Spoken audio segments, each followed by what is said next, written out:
Did you see that shit? MMA podcast. Hosted by mixed martial arts journalist Mike Strauss, aka Strauss21, and Chicago's number one underground comedian, Apollo Taj Mahal. Yo, Apollo. What's up, man? Poirier, Gaethje. You don't need to say anymore. Holy shit. So I take it you saw the fight then? Yeah.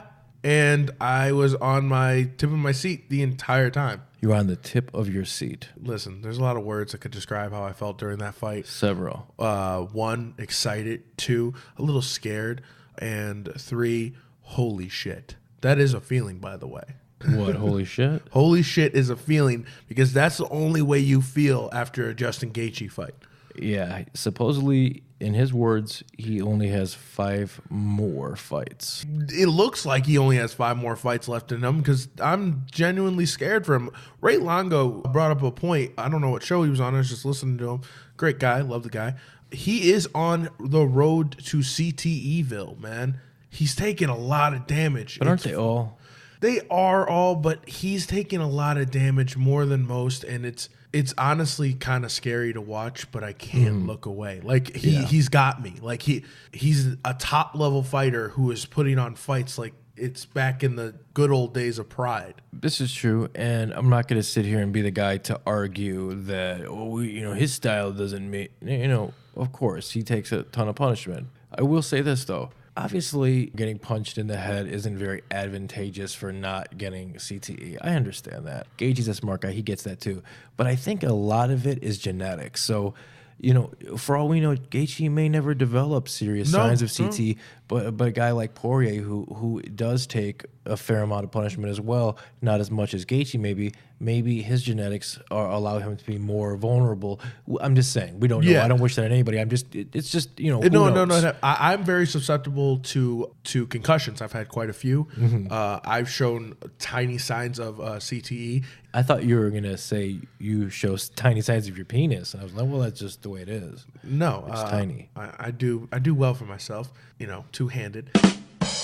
Now, no, I even show a little bit of signs of CTE, my doctor has said. But the biggest thing that I take away from Justin Gaethje is he didn't change his style too much. Like he never has. Though. His game plan is the same for this fight as it was for the last fight.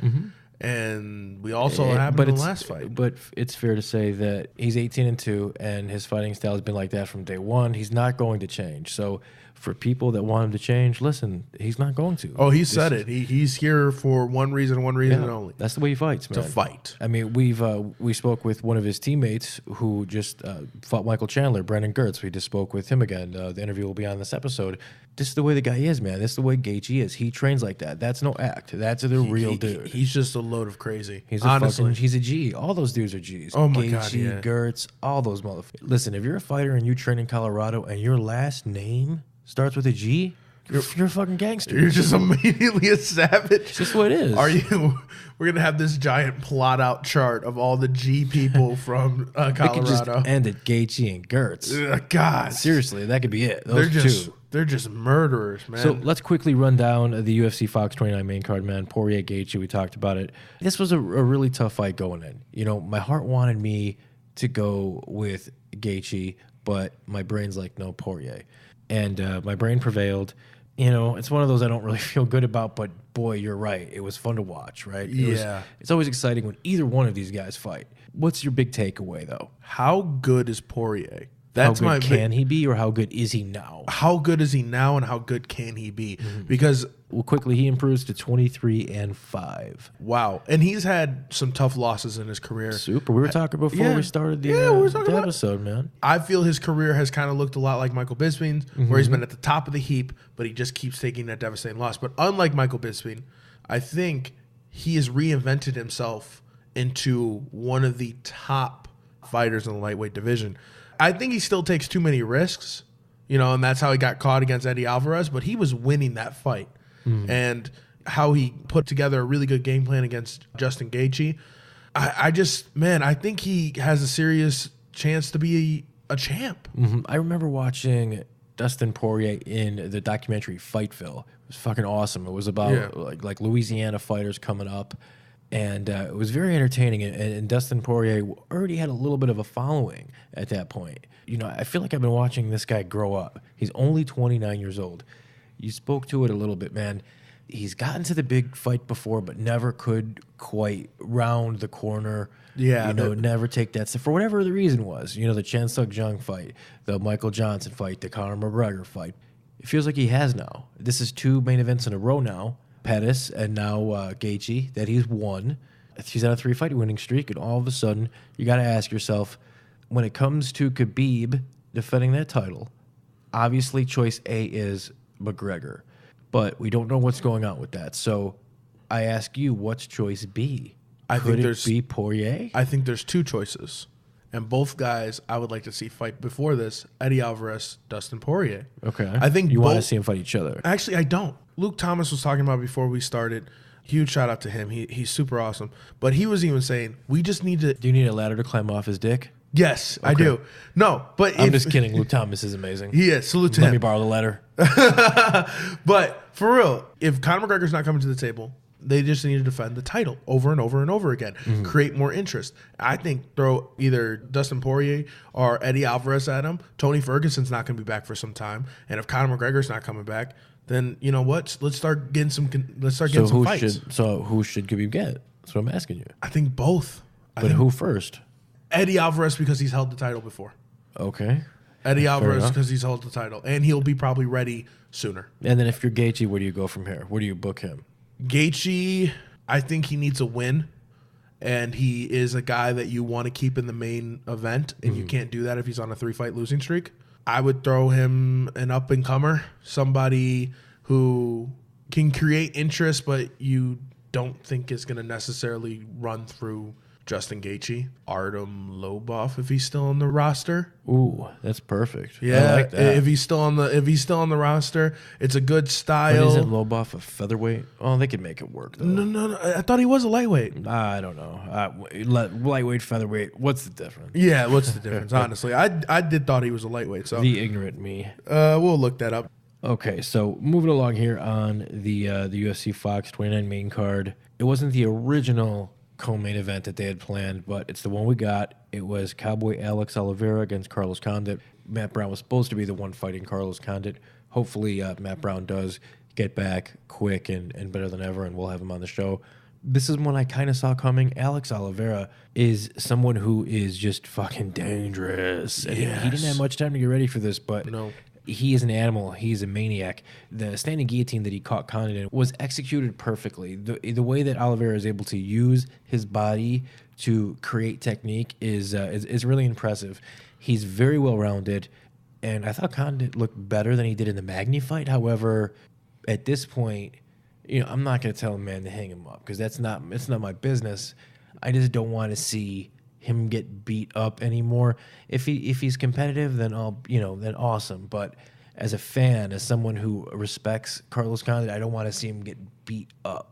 You know, this is a weird place as a fan that you're in, especially like someone who's been in the sport as long as Carlos Condit. They hit a point where they're no longer contenders, and they're getting beat by up and comers, and you start to wonder, how good is that up and comer, or how bad is this fighter now? Like, has he decayed so much? And that's where I'm at. After watching that fight, I was like, how good is Cowboy Oliveira? How good is he? And or how far has Carlos Condit fallen?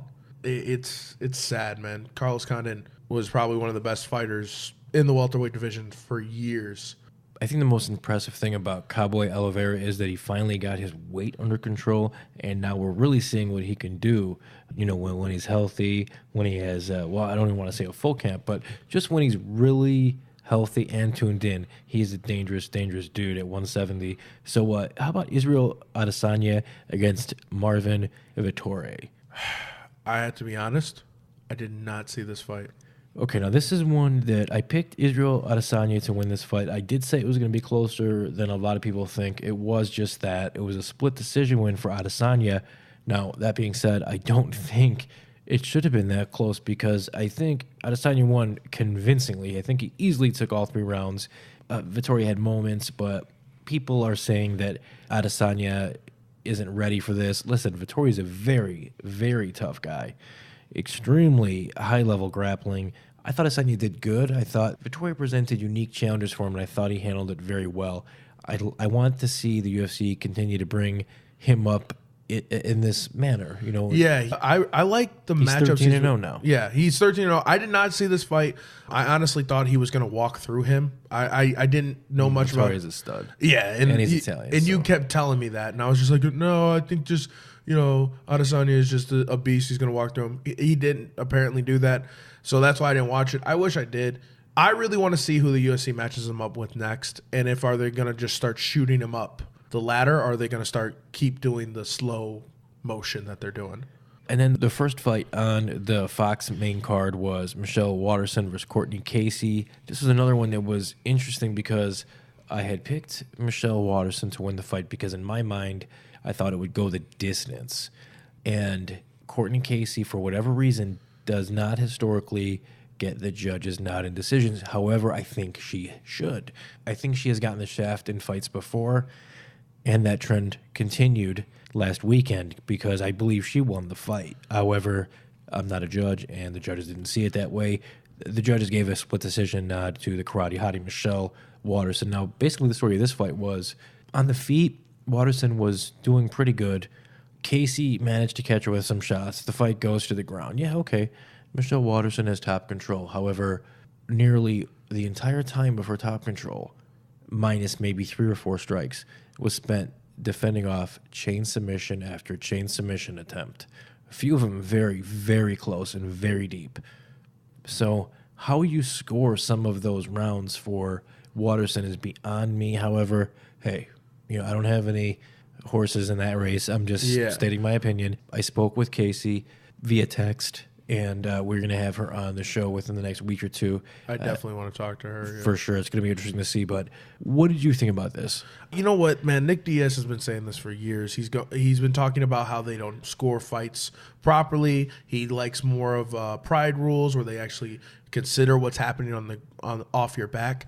Unfortunately, MMA is such a new sport that we don't have judges that understand everything that's happening in there. And in this case, that's what happened. They didn't understand what was happening from the bottom. They believe that who's ever on top is holding control of the fight and are not in harm, when that's not true. You can look at Tony Ferguson is a beast off his back, raining down elbows, and that's how he wins a lot of times. Guys will take him down, and then they'll get overwhelmed from what he's doing off his back. So if you go to the judges' scorecards and you're the person doing all the work off your back, don't expect to win because they don't understand what's happening there. It's just a bummer that in this day and age, the sports came so far, and to just not get something like that right just seems foolish to me. Well, what I like is now that we have Chris Lieben and Frank Trigg are judging and reffing, and for sure. with things like that happen. Yeah, it's only going to get better. We got to get people. There's too many people who are boxing judges who are judging MMA. That's not how you do things. But that doesn't help people like Tyrion Ware, who we're gonna have an interview with him later on. Doesn't help people like that. Courtney Case doesn't help people like that right now. So that's my only gripe with it. But hey, you know what? If you haven't figured out yet, you are listening to the Did You See That Shit Mixed Martial Arts podcast.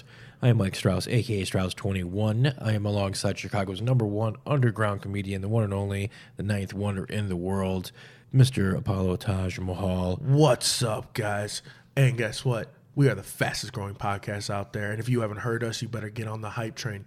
# join the team. I'm stealing it, Chris Weidman. You can find us on iTunes, Google Play, Stitcher, and even TuneIn Radio app. Man, we are everywhere. And at our very own website at DidYouSeeThatShit.com. Also Instagram, Twitter, Did You See That Shit podcast. We also have a Facebook fan page. Go make sure you like, subscribe, do all that good stuff for us, guys. Every little bit helps.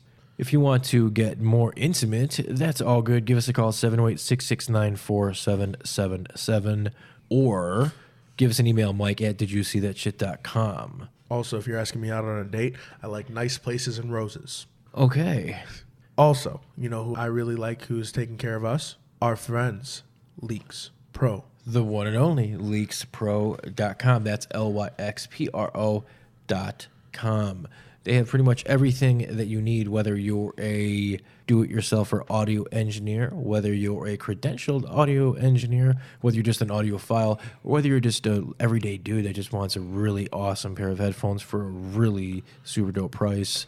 LeaksPro.com is for you. They have microphones, cables, XLR cables, soundproofing, stands, lighting equipment, amplify. I mean, listen, check them out. LeaksPro.com, LYXPRO.com. And I'll tell you what, if you go there right now, you can save 15% on the very same headphones we are using right now. 15%? Yes, How? The Haas 30 and the Haas 15. All you have to do is go to the Leaks Pro website and use discount code Strauss21. Discount code what? STRAUS 21. Oh, yeah. If Do you don't so. hop on that deal, you are out of your mind. Seriously, really amazing gear. You'll know from the moment that you get the packaging that it's a very quality piece of gear. Moving along.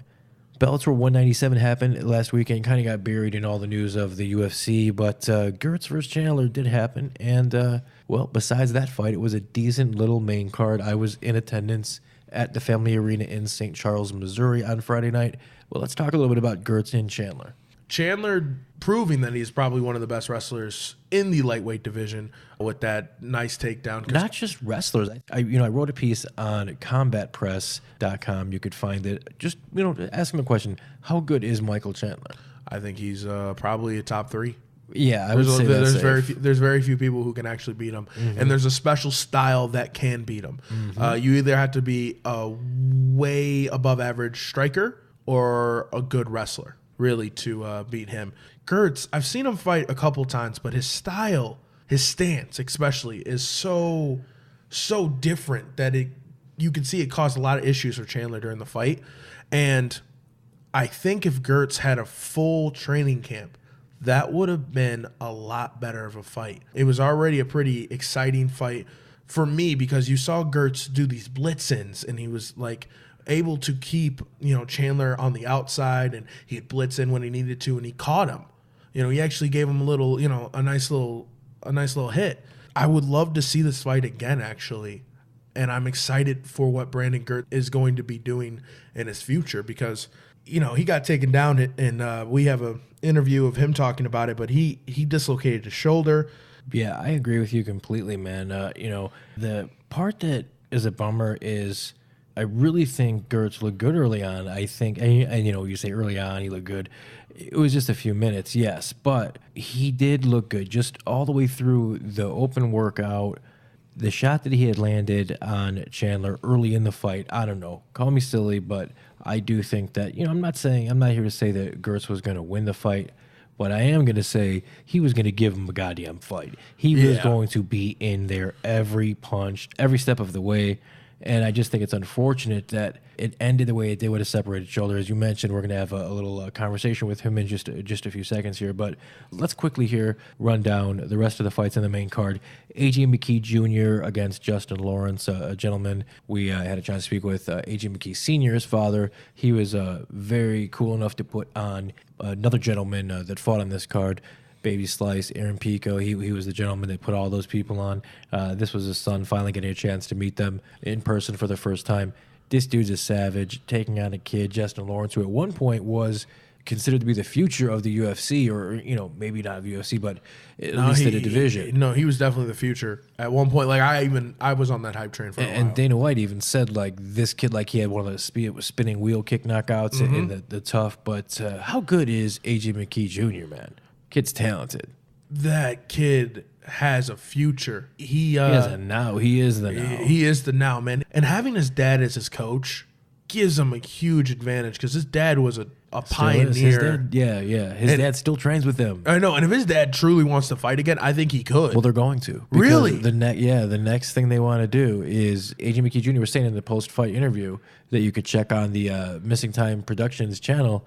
The next fight they're going to do is a father and son fight. So that's what AJ He's going to wants. fight his dad? They're not going to fight each other, but they're going to fight on the same card, yeah. I would love it so much better. So hopefully we get to see AJ McKee Jr. versus James Gallagher. That's who he really wants next. We'll have to wait and see. Makes sense. Also, Logan Storley bested Joaquin Buckley on the main card. Storley improves to 8-0. That's a gentleman we've had on the show before too. Just, man, he continues to impress. They're writing down boos. I really don't think they understand the level of the level of Storley's grappling. Yeah. But I don't think the boos were just. But hey, I don't think it's going to affect Logan too much. He'll just keep on moving along. And then the curtain jerker on the main card, Kimbo Slice Jr., Kevin Ferguson against Devin Brock. This was impressive, man, because everybody knows that Baby Slice has power, has big hands. Hell, his father was Kimbo, right? Yeah. But now you know he has jiu-jitsu, submission, rear naked choke, very first round. He only needed 34 seconds to do it, man. You know, I'm going to say this. I am dang proud of Baby Slice. Now, we interviewed him, and after the interview, I'll admit, I felt like giving him a little crap for not really talking much when he got called out. Mm-hmm. And when Jake Smith called him out. And I always felt, I was like, well, you know, he's not well known. You know, you got to talk it. Where's that Miami blood? Like I was saying a lot of smack in private, and I'll openly say it now.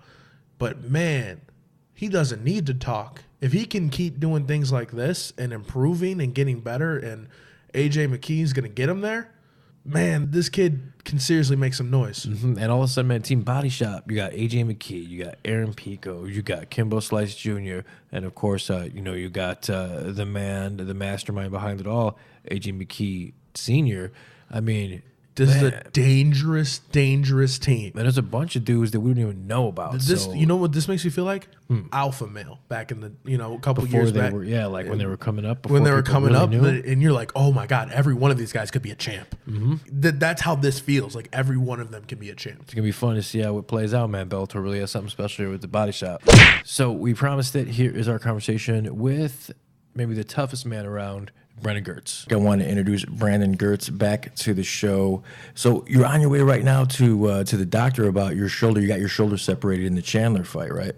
Yes, sir. Unfortunately. That happened when he took you down. Yeah. But when I was freaking wizarding, I posted on it. It just gave. Man, before that, I thought you looked the best that you've ever looked, and then that happened. Did you feel the same way, man? Did you feel really good and then that bogus thing happened? Yeah, absolutely. I mean, even everything leading up to the fight, warm up, everything in there, I felt absolutely great.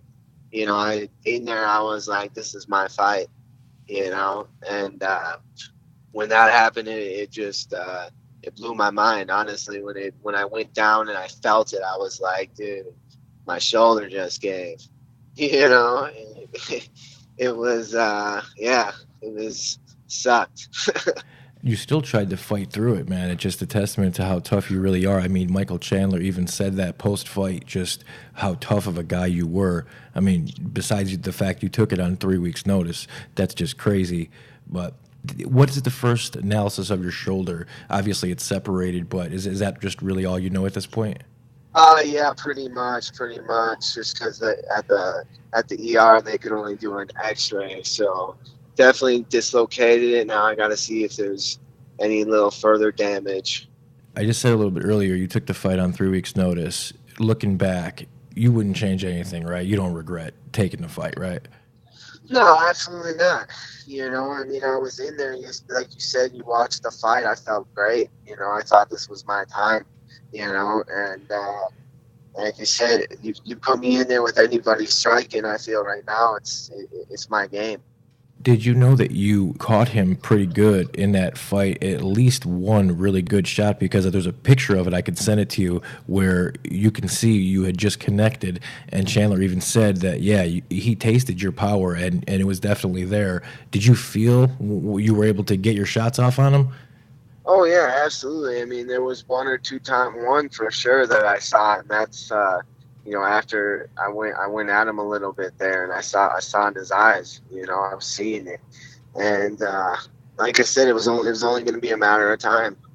Yeah, it looked that way, man. And then the takedown, and then that happened. He took you down, and you posted right away, correct? Yeah. I had the wizard, and I went and I posted it right away. Something, wrestling I've done multiple times. That's what just sucked.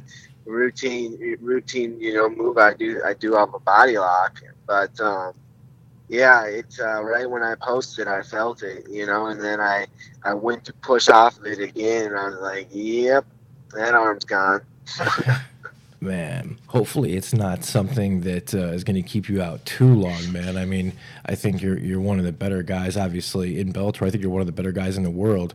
Where do you think Chandler ranks when it comes to like best 155ers out there? I think he's top 5 for sure. Chandler's a beast. He all around. I feel like I said, I've compared our styles as one and the same. He's an explosive wrestler, and I think honestly that's one of the best styles in MMA. You see out of a Tyron Woodley. No one can deny how explosive and powerful that guy is.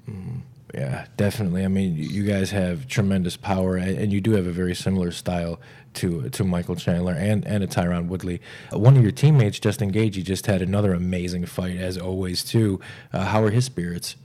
He's a tough guy, and he knows with the way he plays, anything can happen. So it's like you said, that's how he goes every single time. That's how he trains every single time. Is there anything else that you'd like to add? Just if you guys seen the fight, just you see what's going to be next once I heal up. Just unfortunate events with this shoulder, but it's definitely going to be like a good thing in the end. Yeah, no doubt, man. You're going to come back better than ever for sure. Any chance that you're going to be in Chicago in a couple weeks for 198? Right now I can't be I'm not doing too many plans. Yeah. I figured as much. Yeah. So, but, yeah, man, I appreciate having me, brother. Well, anytime, man. Anytime. Positive vibes your way, man. I hope you get back soon, very soon, man, because we need more guys like you. I appreciate it, bro. I appreciate it. Take care, man. You too. Peace. Later. Peace. All right, there you go. Separated shoulder or not, he is a fighter. I think he would have fought with that separated shoulder still if he would have got up. Yeah, I think if he could have gotten up, he would have continued, I think. Oh, yeah. my God. I don't think there's any question, yeah. He is one of the toughest men on the planet. That guy is ridiculous. So it seems like we do this almost every episode, Apollo, but we have to give the UFC 225 update because, hell, this is shaping up not only the fight card of the year, but this is like the fight card of the last couple years, dude. Oh, yeah. And guess what? It's in our city, Chicago. What Sure up? is. Chi-Town. So some of the new fight announcements that are official now, CM Punk, Mike Jackson, that has been rumored for a long time. I spoke with Mike Jackson not too long ago. We're going to have that up probably next episode. This is official, too. This kind of came out of left field, man. Holly Holm, Megan Anderson. Yo, I thought Megan had an issue with a visa. That was unofficial. Whatever it is, everything's cleared up. She doesn't want to. She's not talking about it openly and publicly. However, this fight is going to happen, barring injury and whatever. I think it's a good idea that she doesn't fight Cyborg right away. Oh, I think this is a great idea. I think it's a fantastic fight. I think it's a tough fight for her. Holly Holm is no joke. It's a very tough fight. Like this is like going into the Lions Den first time, but this is smart because if Megan Anderson can win, I feel that the UFC needs to build up both Chris Cyborg and Megan Anderson. Don't have them fight right away. Have Megan have a couple fights. Have Chris Cyborg have a couple fights because then it's going to feel like the Chuck and Tito. Yeah. And when they finally fought, that was the biggest deal to me. So I feel if you build it up like that, Megan Anderson versus Chris Cyborg, they genuinely don't like each other. No, they sure don't. They go at it on Twitter constantly. It's the funniest thing I've ever seen. But I really, truly believe this could feel like a Chuck and Tito type level fight. And it's interesting, too, because Ariel Helwani was joking on this week's MMA Hour with Megan Anderson. He was joking around saying, is there a large contingent of Australian people here in Chicago? Because all of a sudden you have 3 Australian natives fighting on this. You have Megan Anderson, you have Taya Tuivasa, and, of course, the headliner, Robert Whittaker. You know what? We did have a lot of criminals that started off in this city. I'm just saying. You're just saying. We're pretty much known as the most corrupt place in the world, and Australia started off as a prison island. So we got a lot in common. Also announced Ricardo Lamas, Mirsad Bektik. I'm going to reach out to Ricardo Lamas. I hope to have him back on the show again. That's a fantastic fight. And then Chicago staple, Clay Guida against Bobby Green. So Again, man. Wow. Just super stacked I here. love when Clay Guida fights. So have you been hearing all the rumors on the UFC, the TV deal, man? It's crazy. Something about they're going to be streaming now. They're going to be doing this. I heard something about CBS or HBO. There's a lot of weird things. You hear a lot of things. Well, I think we touched on it a little bit. That one report that was out there that I don't think was very accurate. But the word is now that it's not official by any means. But the word is that ESPN and Fox are going to kind of go in on a joint bid, which is unusual to have those two work together. Yeah. But essentially, Fox would get a certain amount of fights, and ESPN, the fights would go to their streaming service, which is like $5 a month. So we would have to pay an additional $5 a month to watch those fights, and that's kind of all that is kind of floating around out there. So am I going to have to listen to a lot of people who don't know about MMA talk about MMA? This could be good or it could be bad. This, if they do it right, this could open up a lot more avenues and a lot more jobs. Hey, ESPN, yo, how you doing? I have a better hairline than Stephen A. Smith, and I can be just as black. Shit. and if this is reported to be true, the Ultimate Fighter would go away, and the new Contender Series, the new Dana White Tuesday Night Contender Series, would replace that. So thank God, I'm done with the Ultimate Fighter. Well, I wanted to ask you, the Ultimate Fighter season 27, season of Undefeated, start tonight. That's Stipe Miocic, Daniel Cormier. Fart noises. So you're not gonna watch that then? Well, my dad is on it, so I have to watch it. This is true. But on the whole entire thing of the Ultimate Fighter, I'm done with it. I don't care anymore. Okay. I have not watched a season of the Ultimate Fighter in 7 years. So you prefer the Tuesday Night Contender Series show? I prefer that, and I also prefer Dana White looking for a fight. Yeah, that's a fun show too. One of the only because of Matt Serra and Dean Thomas. One of the breakout stars from the Tuesday Night Contender Series, Steven Peterson. He had that epic war with Brandon Killer B. Davis on the show. Just seriously, if you haven't seen it, pause this, go watch that fight, and then come back and finish this episode. We had a chance to speak with Mr. Steven Ocho Peterson. Here's our conversation. I want to welcome Steven Peterson to the show. He's, of course, a mixed martial arts fighter. Can't wait to see what's in store for him next. He's Fortis MMA trained out in Dallas, right? Yes, sir. How's that going, man? Man, it's going awesome. Fortis is blowing up. The team's doing real well. I'm real proud of my teammates, and we're finally starting to get noticed on national level.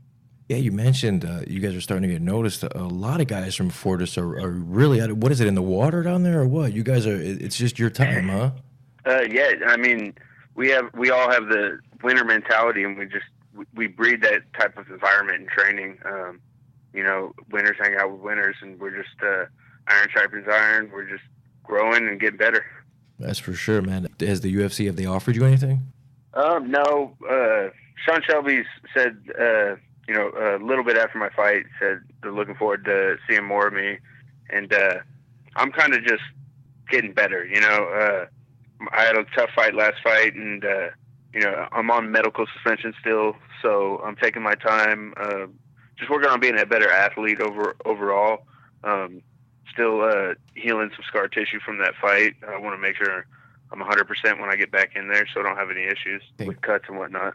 You're incapable of having a boring fight, so we all can't wait for you to get back in there for sure, man. You're an exciting fighter.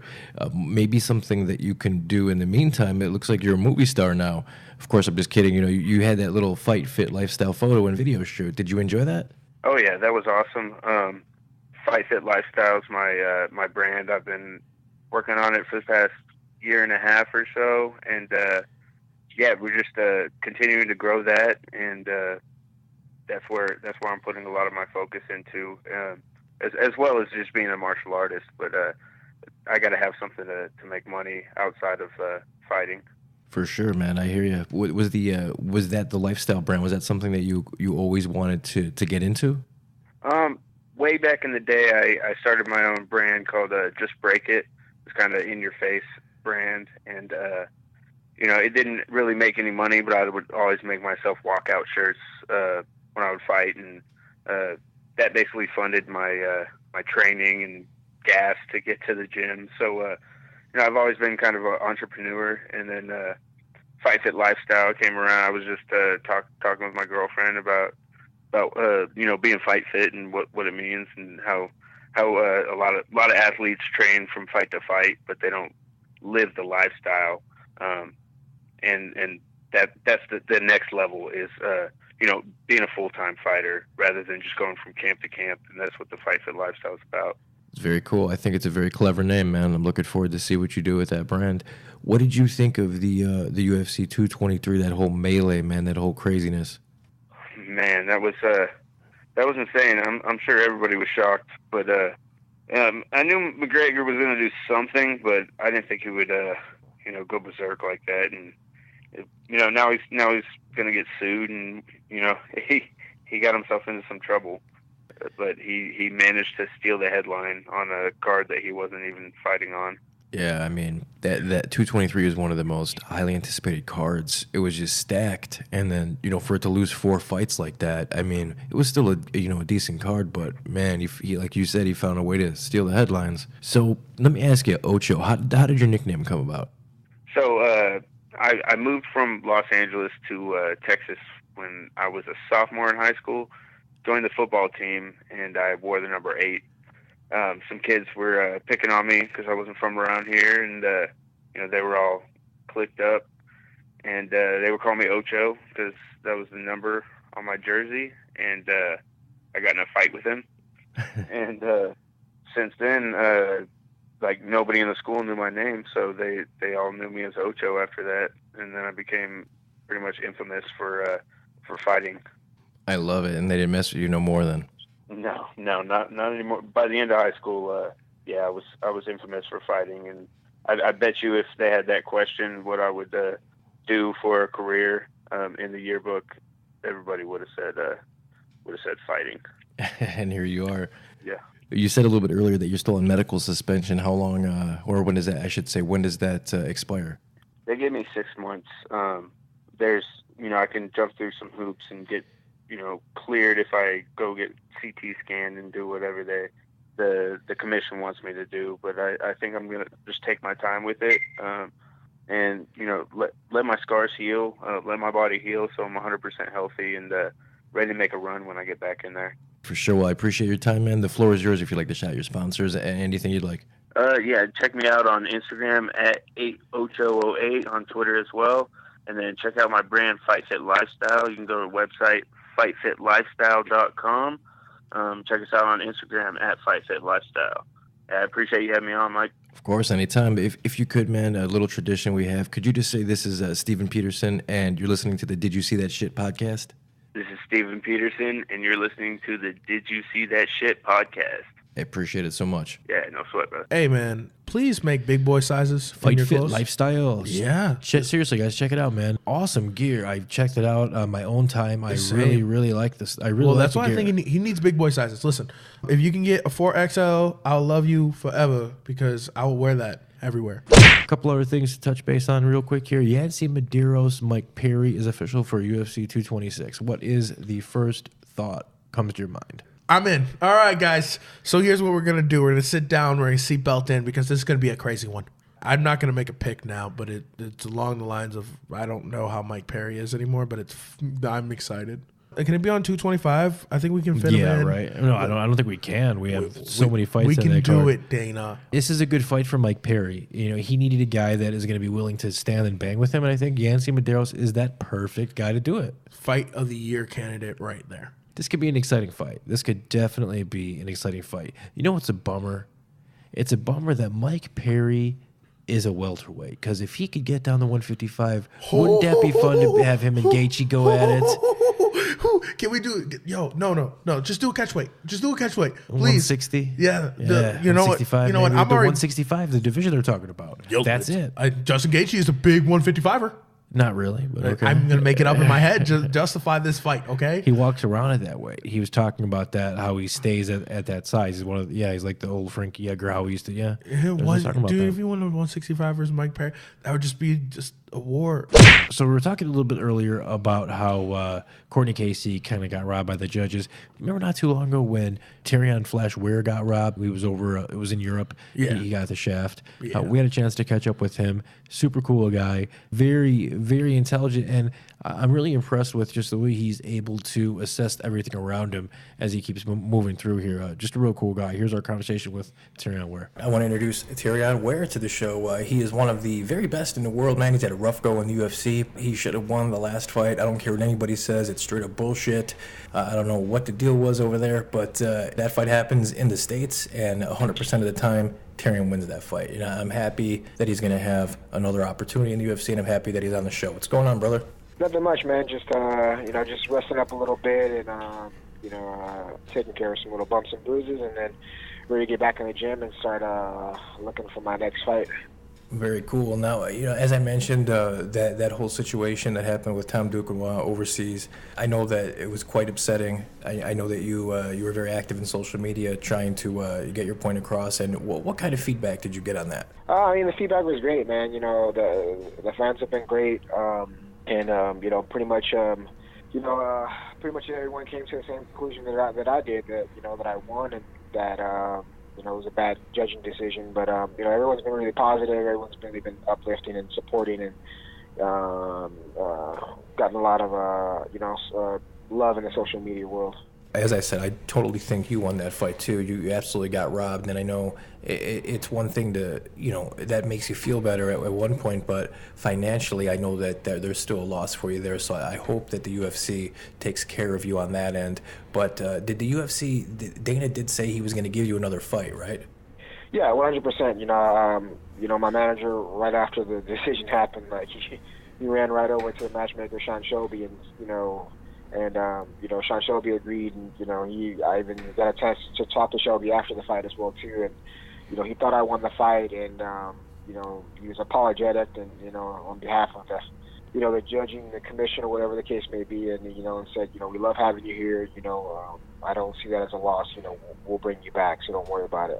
That's awesome. Yeah, that's really awesome. Hey, man, I've always been curious about how fighters handle losses, and handling losses is hard for everybody. How'd you handle this loss? I couldn't help but soak on it a little bit, just because for the fact that the hard work that I put into this training camp. A lot of the emotions into the training camp, because coming into this fight, my back was against the wall. It was pretty much a must win for me in order to keep my job with the UFC, and so I put in a lot of hard work. In this training camp, it was kind of a short training camp, even though I had been training, to fight. Like I wanted to fight in March, but the fight really didn't come together until about 5.5 weeks out. And during that 5.5 weeks, I suffered actually 3 significant injuries that could have easily pulled out of the fight, and not taken the fight, but. It's something that I wanted to do, and I really wanted this fight and wanted the opportunity, and I stuck with it. Luckily, I was able enough to get healthy in time, for the fight. And it was a tough fight. I knew it was going to be a tough fight, going in. This kid was a hot prospect, and I felt like I did everything I needed to do, and I went out there and I performed at my best, and I felt like I came away with the victory. And then to have that, to have 3 judges, basically take that from you. It was a tough pill to swallow, but after the fact, it's something that I've lost before. I've played multiple sports, and I've lost championships and stuff like that. So for me, it's like I'm not gonna hang my head for too long. It's just get back to work and continue to grind, and remember. I'm always trying to remember why it is I do what I do. I don't do this sport just because. To have fun winning. I love doing the sport just in general, and it's not just about winning for me. It's about competing and doing the best that I can do. And to be honest, I was proud of myself. I went into that guy's backyard. I fought my fight, and I was proud of my performance. I did a good job. Obviously I thought I could have done better, but I was proud of what I was able to do, and that's what I take away from the fight. That's what I take with me, and continue to just improve as a martial artist. For sure. And, you're already back at training, you said. You're already putting in more time at the gym. What gym are you spending most of your time training at nowadays? My main gym is Fight Science MMA. That's where I train. I also train at A4 Boxing, as well as Systems Training Center. And then I spent a lot of time especially in this last training camp at Black House MMA and getting some work with those guys down there. Very cool. Who are some of the main training partners that you've been using? My main training partner, who's been my training partner for a while, is Vince Cachero. Up and coming bantamweight in the LFA organization. Big things are going to come out of him. And then, he's been my main training partner, but, in this camp, I really had a bunch of different guys that I worked out with, at those gyms that I just mentioned. When you got signed to the UFC, did you have a feeling of like, oh my gosh, I finally made it? Oh, yeah, 100%. For me, it's like, it was 7 years. A 7-year journey for me from the time, I stepped into the gym. This coming April 1st will mark 8 years for the first time I walked inside of an MMA gym and started training. So for me, 7 years of hard work, and, I had 12 amateur fights, having, at that time, it was, I believe it was my 21st pro fight. So I had well over 30 fights, and just, over 7 years, with being really, really active and constantly training and, building my skills. So for me, when it finally happened, I was just, very fortunate that, because, in this sport, it's, not a lot of people reach that level. So, to say I was able to reach that level, it's something that I set out to do when I joined the gym. Something that I told everyone that I was going to do, and to be able to accomplish that was amazing and just a dream come true. That's amazing, man. That you accomplished that in just 7 years. I can't believe it. So you said you were always an athlete growing up. Obviously, that you have to have some kind of gift from God to be able to only spend 7 years and make it to that level. What other sports did you play? Growing up for me, the first sport that I played was soccer, and then after that was baseball. Baseball was kind of the main thing that I did for a really long time. I've done that since the age of 6 years old up until the age of 22, and was able to play 1 year of minor league baseball for the Dodgers. Got injured, and then from there, that's kind of what led me down to the path of getting into MMA, and but it was mainly just playing the traditional sports of baseball, football, basketball, soccer, track and field. And, for me, that was just mainly growing up, I was just playing traditional sports. I have a karate background I did as a kid as well, too. Did a little bit of boxing in high school, but, I was just mostly focused on baseball and football at that time in high school. Mm-hmm. And so when I stepped into an MMA gym, that's literally the day after my 24th birthday, I essentially had no MMA skills. It was just, it was a blank canvas, and I just knew that, it was something that I had been watching the UFC for a while, something I was really became really passionate about. Thought I'd give it a try, and whenever I set out to do something, I go all in 100%. And when I started off, I was training 6 days a week, 5 hours a day, just really just trying to learn everything that I can learn. And I got really good really quickly. My athleticism probably had a lot to do with that, being able to pick up techniques pretty quickly. But honestly, it was just mostly just the hard work, and it was just years and years of hard work, and finally able to get to this level and do some good things here. Do you think that it helped you, the fact that you had no prior experience in any martial arts? Starting at 24, you were a blank canvas, because a lot of guys are very one-dimensional when they first get in. Yeah, there's pros and cons to it. The pro side of it, obviously, is you're coming in basically. You're not limiting yourself. You're not trying to get stuck in in one aspect of training because you've been doing it for so long. So you come in and you're kind of learning everything. You're trying to be well-rounded, right off the bat. And I think that's something, that helped me. But also too, the con of it is, you're coming in basically. My first fight, I fought a guy that he wrestled since he was 5 years old. So I'm gonna, have a severe disadvantage, in that department. And then.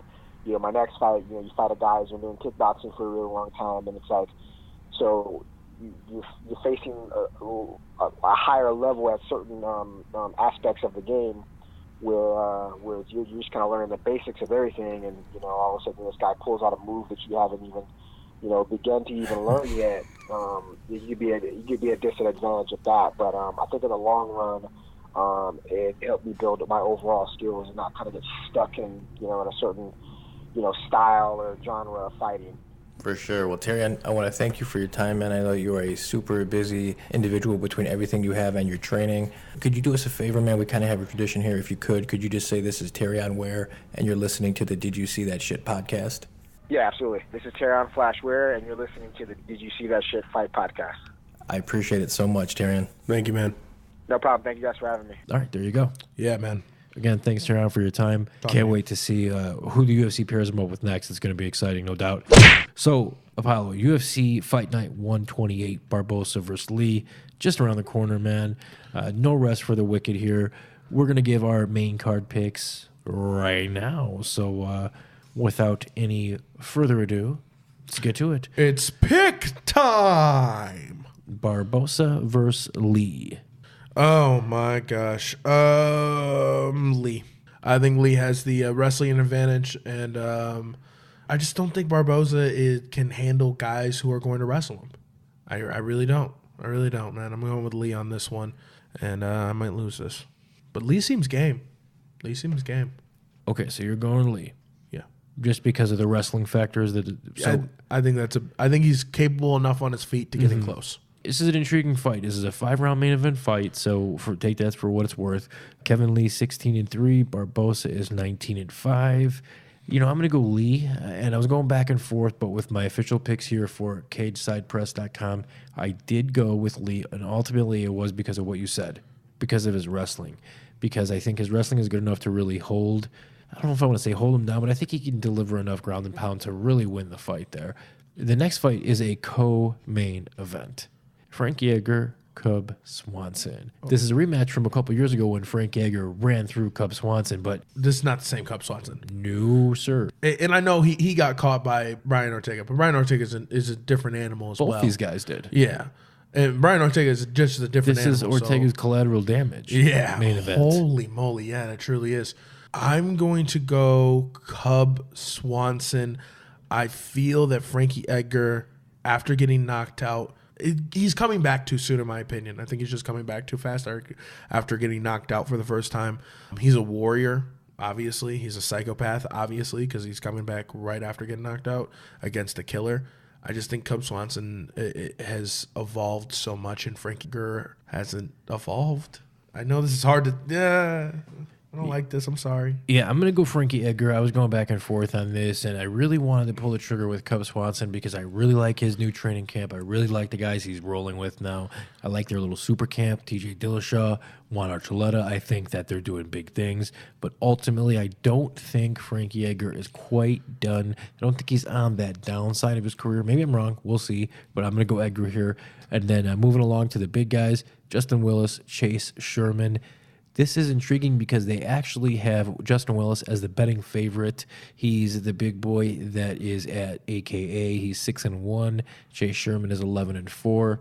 And it's interesting because, as I said, man, Willis is the betting favorite by like plus 200, 180, or right around that area, which took me by surprise. And then I went to Tapology, and sure enough, he is a favorite there too. I think Sherman's going to win the fight, though. Really? So I do. I have Willis winning. Really? Yeah. Yeah, no, I think Sherman can get it done. And the reason being is because I remember the fight with Rashard Coulter and Chase Sherman. And Justin Willis, I think, is probably a better athlete than Rashard Coulter. I don't know if he's a better mixed martial artist than Rashard Coulter. Probably. He's getting there. But he's different. But I don't think he packs as much one-punch KO power as Coulter. And Chase Sherman withstood that. And I know that the grappling for Willis is pretty good, having to be training at AKA. But I think Sherman's is good enough to keep the fight standing. And I think Sherman will beat him up. And I think if it's a test of will, Sherman will win that fight. So that's kind of what I'm banking on. We'll see. How about David Branch against Thiago Santos? I know a few days ago we talked about this off air, off camera. Yeah. We were both just talking about how David Branch really doesn't do it for us. David Branch is weird because I believe in him so much. Mm-hmm. But every time he gets to this point where it's like, oh, he might break through. He like, might, like we were talking about with Poirier. But he's nowhere near as talented as Poirier. No offense, Brent, you're amazing, but it's just like every time it was just like, oh, he's gonna do it. He's gonna do it. He's gonna do it. He's gonna make a real name for himself, and then he doesn't. I'm done putting my bet in on him. Yeah, this is his second run of the UFC. It's crazy because the UFC cuts him. He goes on amazing. Anywhere else he has great success, but he gets He's here, a beast. He hits the stomach block whenever it comes to the big show. So I don't know. We'll see. Who are you picking here, though? Santos. Me too. I'm going Santos. And then we get 6 fights on this main card. So here is the second to last one we're going to pick. Brett Johns, the Pikey against Aljamain Sterling. I am going Aljamain Sterling. Ooh. I'm just surprised because the Pikey is 15-0. Oh, I know. There's a lot of talk around this guy. And, Aljamain Sterling is a guy who's been up and down as of late, but he's an exciting fighter when he's on. Trains with a bunch of killers over there. I know. I'm going Aljamain Sterling, too. I am. I think he's just, I don't know what it is. I feel like he's going to do it. Yeah, I do, too. He's exciting. I think his scrambles are going to be the difference here. We'll see. I think he's going to catch him in a scramble. And then the curtain jerker on the 6-fight main card, Jim Miller, Daniel Hooker. This could be the fight of the night that people are not talking enough about. Well, anytime you have Jim Miller on any fight, it could be possibly the fight of the night. And Dan Hooker feels like a new age Joe Lozon, Jim Miller. Oh, that is true. This is awesome. Yeah. I'm going to watch this, man. I'm actually going to watch this. This feels like a very old school card to me. It does. It does feel like an old school card. Who are you going to pick here, though? I'm going to go with Jim Miller. I just, for some reason, I feel like his heart when he's in a war, just he shines the brightest.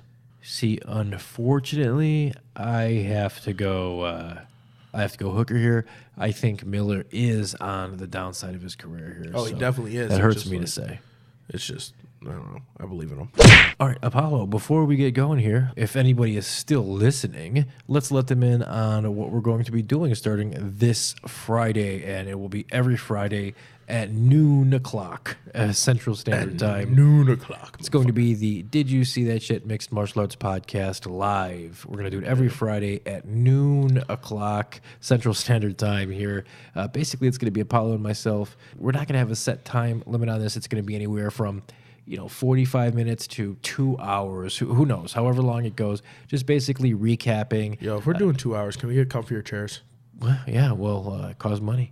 All right, guys, we need money for chairs because I have a big butt and it gets sore. But basically, we'll just be recapping the mixed martial arts news from the week, covering any breaking news, and hopefully we'll just take it to where it goes. Hopefully, we can build this, and you never know. Maybe we'll get some calls live while we're going. Maybe Brandon Gertz will be like, "Hey, give me a call. We'll get him on." Maybe we can. I don't know. We'll see. We'll see where this goes. But we're gonna do this. It's gonna be every Friday.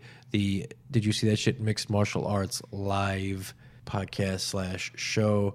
So it's gonna be a lot of fun for that. Yeah, it's a lot of fun. You know what? One of the most amazing uses is for an empty Pringles canister. Yo, dude, put lotion in it.